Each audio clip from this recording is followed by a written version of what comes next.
we have a problem. Crime is rampant, budgets are tightening, citizens are demanding more and more. Caught in the middle are our law enforcement officers. This is the key. Are you really a man or a woman of character? Or are you just a man or woman of character when it's convenient? You see, in order to truly demonstrate loyalty, there must be a crisis. So it is possible to tell the truth and still be deceptive. So truthfulness is more than that.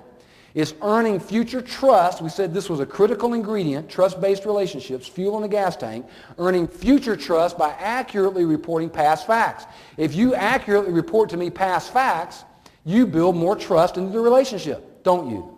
How can having more character in the organization reduce crime? You're not training the criminals. How are you going to reduce crime by focusing on character? I'll tell you how. Because it builds relationships.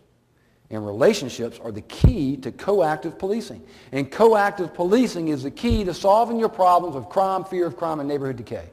And within their highest crime areas that we're going to talk about later on in the dynamic of strongholds, they reduce crime by 80% in their highest crime areas. Do you think that had an impact over the rest of the county? You better believe it.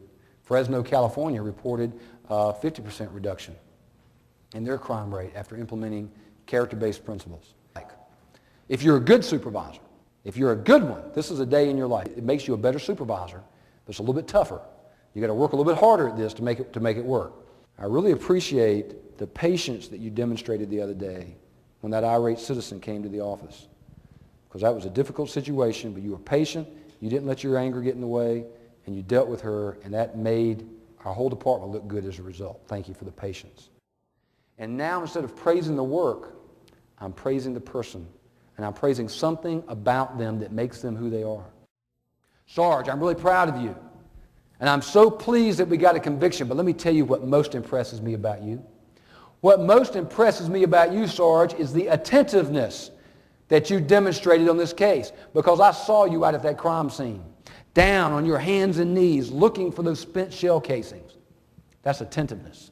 Yes, I'm pleased that we got a conviction, but what I'm most pleased with is your attentiveness, your thoroughness, and your diligence. You keep that up. And I've just praised him for 3 essential character qualities. 3 pitches right across the plate, 1, 2, 3, that he could catch, and every other officer can catch it. I get it now. The sheriff wants attentiveness and thoroughness and diligence. And those are just 3. There's many more I could have thrown out. But the point is I had the vocabulary to do that. And I had the understanding that I must focus on the seed of character if I want the fruit of good achievement. If my detectives on a consistent basis are attentive, thorough, and diligent, are we going to have convictions in the long run? Is it possible that my C student could have just as much character as my A student and still be just a C student? Oh, yeah. Oh, of course they could. In fact, they could have more character than my A student and still be just a C student. See, grades are achievement. And achievements are dependent upon a lot of things. Competency levels vary. Some people are just better at it than others. It just comes more naturally to get good grades than others. Character is the key to success. That's why I say I'm more concerned about the character of my children than their achievement. By focusing on achievement to the exclusion of character, the fruit instead of the seed, I actually encourage dishonorable and deceptive practices. I can encourage bad character. He said, you solved my problem. I was focusing on achievement instead of the character. I got to go back and change all this. I got to fix it. See, that's character. And I had the opportunity to show this father the power of character and how to use this vocabulary to praise and recognize his children. And it's transformational.